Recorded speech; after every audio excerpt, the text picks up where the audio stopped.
that was probably one of the most emotional games ever in my managerial career. As a football player, you get on with it, but as a manager, that was hard work. All sorts of emotions. But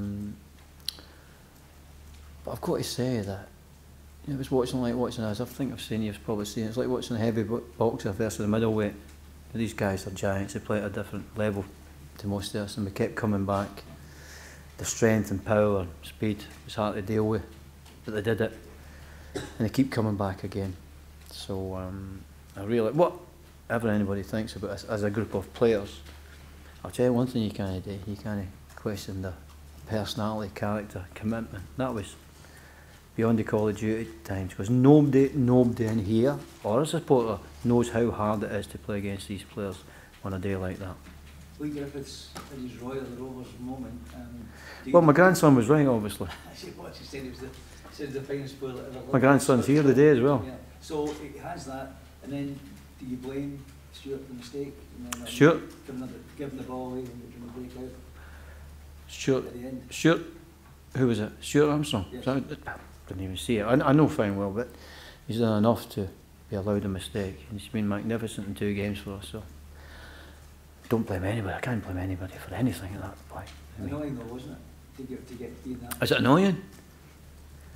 Imagine being a player out there. It's all right for us sitting in here and all I have to do is write and all I have to do is shout.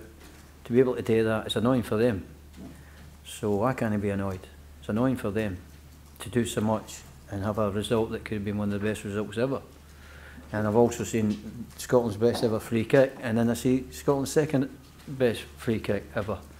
And then I have a noise after that that is never heard anything like that before. So these memories will be with me, and I look at the players and saying, it's a bit unfair that you've got to keep coming back and taking knocks like that, but they turn up and do it. So you clearly believe we're still on course. I know you said before the game that Check, I'm not even thinking. Is that you, Stephen? How are you doing?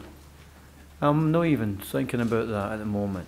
I'm too tired to think about that, and where we're going, and what we've got to do, and what's the future. I just want to get home. Can I ask you just one before, Andrew? Did Gareth Southgate thought that Scott Brown should be sent off or sent yellow? Did you have any thoughts on that? I don't think it was a bad tackle. I think the only bad tackle in the game was the one on Morrison that had to come off at half time. But it's a game. It's a game. There wasn't any bad tackles there at all. Nobody's hurt, apart from James Morrison. When the second free kick went in, did you think it was done? Did you think you won it? As a manager, you know that strange things can happen. That's for sure. Happened against Poland as well, that free kick again. So we know it can happen. We kind of try to protect ourselves from the excitement, but when they equalise it, I didn't protect myself enough. Because at this moment, it's probably, as I'm saying, that could have been the best result as a manager. And I've been lucky enough to get some good ones against Man United and AC Milan and people like that. So, but I've got to say, they were just fantastic. I mean, the power and strength and the speed of England is phenomenal. I don't think anybody realises, as they watch the telly, how big and strong and quick these guys are. And to keep going back, if you've been knocked down and go again. And that's what was so brilliant about Griff. To put the work he put in, and then to have a free kick. When you're tired, when you're at the end of the game. And to be able to execute it is phenomenal. That says a lot. I think we're 3 people doing with cramp as well. You don't often see that people push themselves to another level. And I think that's where they pushed themselves today, to get a result for this country. They pushed themselves to another level. Does it actually feel like a defeat? Aye.